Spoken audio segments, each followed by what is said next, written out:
Magbayad ka ng kuryente, ha? Bantera kang di ka magbayad. Hindi yung nalalaman mo, puro lang pangwag. Nakatutok pa talaga siya sa electric pan, no?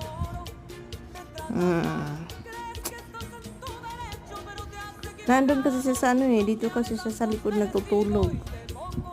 May nakatapat siya sa init. Aray, yung paa mo, masakit. Ay, yung paa mo.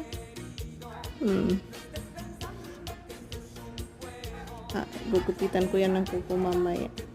Magupit ka ng kuko mamaya, ha?